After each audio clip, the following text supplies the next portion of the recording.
Modernity has caused error and imbalance beyond our comprehension. One of its most secretive crimes has been infiltrating into the minds of the majority, where it has influenced them to misuse the sexual force in various negative aspects. It has slowly fanned the flame of lust into people, where it has now become a great appetite, and people cannot help but salivate and give in to the slightest temptation, which causes problems on all planes of existence. People have become pitifully weak, having no self-discipline or control, and listen to pleasure over what is intelligent, many times at their later regret or consequence. It's not normal to think of sex as often as experts claim, unless, like an addiction, you indulge in it quite often, or have given no restraint to it. The more your brain is exposed to something through the senses, the more that it occupies your thoughts. We know that gluttony, meaning unrestricted indulgence to food, leads to mental and physical imbalances, and it is no different for sexual pleasure or any kind of pleasure. The more you give in to sexual thoughts or temptations, the more cravings you develop, and the more it possesses your mind, stealing your freedom, peace, and stability. There are varying degrees and forms of sexual immorality, some more damaging than others, pornography probably being one of the worst forms. It is not natural to see what people see on websites, and this becomes terribly damaging in many ways, one of which remains unseen by many that I will reveal later. Remember, society is not for your benefit. It will not give you anything that ultimately benefits you, but it gives you pornography in abundance, and there is a reason for that. Society wants you to watch porn because they know it causes problems and desires from which they can profit from, as well as engaging in deeper spiritual warfare, which again, I will discuss later. Society teaches people to have no restriction on sexuality and its engagement, that it's all good for you. I disagree with certainty. It definitely is not good for the mind and spirit. Sexual energy provides unique influences to the individual, and they can let that influence lift them up or make them sink, however they choose to direct it. I believe the quality of a community or society dictates the behavior of those residing in it more commonly than an individual gives himself his own influence. Therefore, for many to be so spellbound by lust is a fault of society, because society is always bombarding you with temptations, and many fall victim to it. I am here to help you get out, and you will fall many times, but you must keep trying to get out of the hole they have put you in, and it will not be easy. You need to realize that what you are doing and what can be gained, or you will remain in darkness.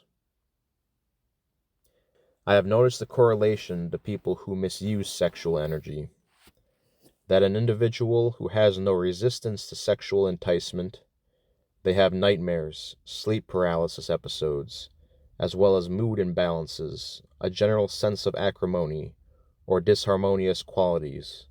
And since lust replaced love, relationship problems are in abundance, because people were drawn to the other in anticipation for their own pleasure, not because they were drawn to their inner qualities. People who are constantly possessed by sexual desires fall victim to darkness, literally, and this is the true danger that remains hidden to most. What I am about to tell you is not influenced by religion.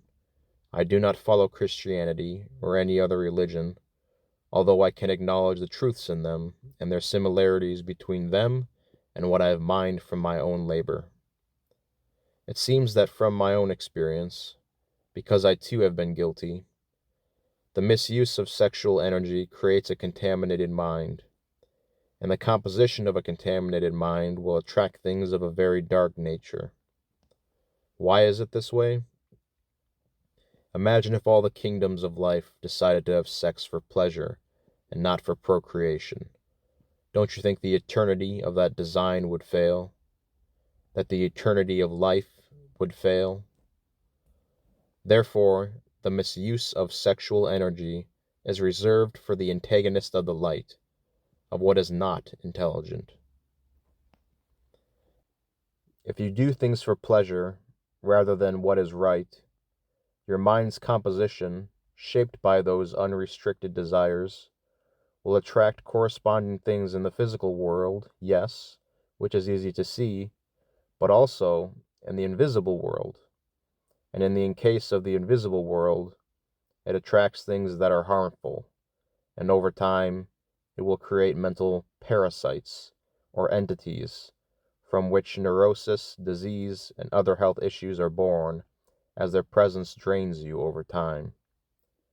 You may not know the existence of otherworldly entities, but I do. I have experienced them throughout my time, and I will not entertain doubt about their existence. I have chased the mysteries sincerely for 14 years, and things began to happen to me soon after. So if you doubt, before you do, ask yourself, what degree of effort have you put in to decide whether or not these things exist? Demons exist. Possession exists. Vampires exist. Angels exist. These are not fantasies. These are hidden realities. As a mystic, when I started chasing the mysteries, I gave no forethought to self-pleasure, as I believed what I have been told by science, that it is good for you. Well, since I am able to enter altered states of consciousness when I drift off to sleep or nap, every time I would engage in self-pleasure and porn, guess what would happen when I would go to sleep that same night? Since you cannot hide your internal composition to the invisible world, my weakness to sexual enticement was exploited, and I would be attacked by dark entities. But not as you might experience them. I mean fully conscious, with them in my own room when I opened my eyes, my intuition receiving hell as a state of mind, and my body feeling the sensations of pain from their attacks. Nothing could help me escape until they released me, and I would wake up with shivers and my brain feeling drained and having a hangover feeling. I noticed a correlation between when I gave in to self-pleasure and these attacks, and finally realized that what I was doing was wrong, even though I could not understand why at the time. Hear me. I have a strong suspicion that demonic forces are fed and or created by the misuse of sexual energy, and this ties into the reality of current spiritual warfare. Sex is for creation after all, isn't it? So when you are engaged in the act of sex without the intention of procreation and love, what are you creating or nourishing? When you misuse the creative cycle for simple pleasure, you perform an act that would contaminate the design of creation. That's why it's bad, and that's why dark forces love it, and will gladly take advantage of one guilty of it, finding residence in you, and then you mistakenly believe the many sexual influences that come forth from out of you to be your own, when it's actually the result of a parasite.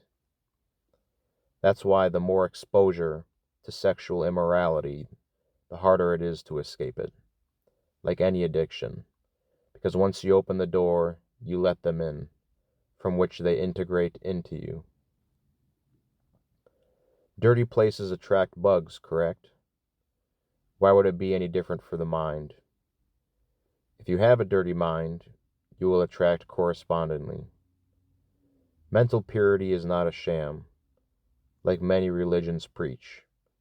It is the greatest sign of strength, development, and intelligence. To be stronger than temptation, to listen to a high ideal rather than lower pleasures, to do things according to intellect. I'm not condemning sexuality. I'm condemning the perversion of it.